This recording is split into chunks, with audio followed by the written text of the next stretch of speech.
DA নিয়ে টানাপোড়েন অব্যাহত। 2025-2026 অর্থবর্ষের বাজেটে বাংলার সরকারি কর্মচারীদের জন্য 4% ডিএ বৃদ্ধি করেছে মমতা সরকার, যেখানে রাজ্যের লক্ষ লক্ষ সরকারি কর্মচারীদের দাবি ছিল কেন্দ্রীয় হারের ডিএ। এপ্রিল থেকে বর্ধিত হারের ডিএ পাবেন সরকারি কর্মচারীরা। এদিকে কেন্দ্রীয় সরকারি কর্মচারীরা বর্তমানে সপ্তম পে কমিশনের আওতায় 53% করে ডিএ পাচ্ছেন। এবারের বাজেটে রাজ্যের সরকারি কর্মচারীদের জন্য 4% ডিএ বাড়ানোর ঘোষণা করেছে মমতা বন্দ্যোপাধ্যায়ের সরকার। গত বছর বাজেটেও 4% ডিএ বাড়ানো হয়েছিল। তার আগে 2023 সালের বড়দিনে ডিএ বাড়ানোর ঘোষণা করেছিল মুখ্যমন্ত্রী, কিন্তু এবার বড়দিনে অর্থাৎ গত 25শে ডিসেম্বর সেই ধরনের কোনো ঘোষণা করা হয়নি। তাই বাজেটে ডিএ বাড়ানোর ঘোষণার সম্ভাবনা যে প্রবল তা আগেই অনুমান করা হয়েছিল। এখন কেন্দ্রীয় সরকারি কর্মচারীরা 53% হারে মহার্ঘ ভাতা পান। অর্থাৎ এবারের রাজ্য বাজেট ঘোষণার আগে পর্যন্ত কেন্দ্র রাজ্য মহার্ঘ ভাতার তফাৎ ছিল 39%। এদিন নতুন করে 4% ডিএ বৃদ্ধির ফলে কেন্দ্রের সঙ্গে রাজ্যের ডিএর ফারাক খানিকটা কমে দাঁড়ালো 35%। প্রস্তাবিত বাজেটে রাজ্যের তরফে অর্থমন্ত্রী চন্দ্রিমা ভট্টাচার্য জানিয়েছেন, চলতি বছরের 1 এপ্রিল থেকেই এটি কার্যকর হবে। কেন্দ্রীয় সরকারি কর্মচারীদের সঙ্গে মহার্ঘ ভাতা তথা ডিএর ফারাক নিয়ে রাজ্য সরকারি কর্মচারীদের মনে এমনিতেই অসন্তোষ রয়েছে। তার উপর আবার কেন্দ্র সরকার অষ্টম বেতন কমিশন গঠন করে দিয়েছে। 2026 সালের 1 জানুয়ারি থেকেই তার সুপারিশ বাস্তবায়িত হওয়ার কথা। কেন্দ্রের এই ঘোষণা এখন রাজ্যের কর্মচারীদের কাছে নুনের ছিটের মতোই কাজ করছে।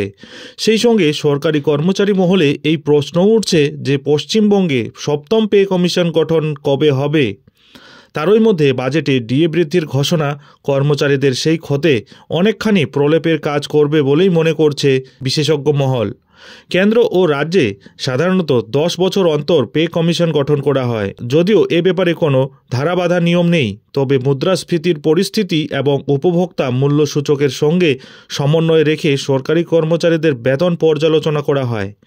মুদ্রাস্ফীতি পরিস্থিতিতে কর্মচারীদের যাতে সংকট না হয় সেই কারণেই কতটা বেতন বাড়ানো সঙ্গত তা বিবেচনা করে দেখে পে কমিশন। এদিকে পশ্চিমবঙ্গে ষষ্ঠ বেতন কমিশন গঠন করা হয়েছিল মমতা বন্দ্যোপাধ্যায়ের প্রথম মেয়াদে। বাম জামানায় বেতন কাঠামো নিয়ে বিস্তর ক্ষোভ অসন্তোষ ছিল। সেই প্রেক্ষাপটে দাঁড়িয়ে 2015 সালের 27শে নভেম্বর পে কমিশন গঠনের কথা ঘোষণা করেছিলেন মমতা বন্দ্যোপাধ্যায়। অর্থাৎ ষষ্ঠ বেতন কমিশনের গঠনের পর প্রায় 10 বছর কেটে গিয়েছে। এবছর 26 নভেম্বর 10 বছর পূর্ণ হবে। 2026 সালের বিধানসভা ভোট রয়েছে, তাই তার আগে নতুন পে কমিশন গঠনের ঘোষণা করা হতে পারে বলে নবান্নের শীর্ষ সূত্রের খবর। তবে 4% বাজেটে ডিএ বৃদ্ধি নিয়ে খুশি নন সরকারি কর্মচারীদের একাংশ। তাদের বক্তব্য, কেন্দ্রের সঙ্গে তো রাজ্যের ফারাকের পরিমাণ তো 35%ই রয়ে গেল, তাহলে কতটা পিছিয়ে রয়েছে বুঝতে পারছেন। বিভিন্ন সামাজিক প্রকল্পে সরকারের দান খয়রাতি নিয়েও প্রশ্ন তুলেছেন তারা। এরই মধ্যে মঙ্গলবার বিধানসভায় দাঁড়িয়ে বাজেট বক্তৃতায় ডিএ প্রসঙ্গ টেনে নাম না করে সিপিএম এবং বিজেপির কর্মচারী সংগঠনকে একজোটে নিশানা করে মুখ্যমন্ত্রী মমতা বন্দ্যোপাধ্যায় বলেন, যারা মাঝে মাঝে নাটক করে সরকারি কর্মচারীদের মাথা খারাপ করেন তাদের জন্য বলছি, বাম আমলে 35% ডিএ দেওয়া হয়েছে। সেখানে 2011 সাল থেকে ডিএ বাবদ 2025-26 সাল পর্যন্ত রাজ্য সরকারের খরচ বেড়ে দাঁড়াবে 2 লক্ষ কোটি টাকা। জোর গলায় মমতা বলেন, 2019 সালে আমরাই ষষ্ঠ বেতন কমিশন চালু করেছি।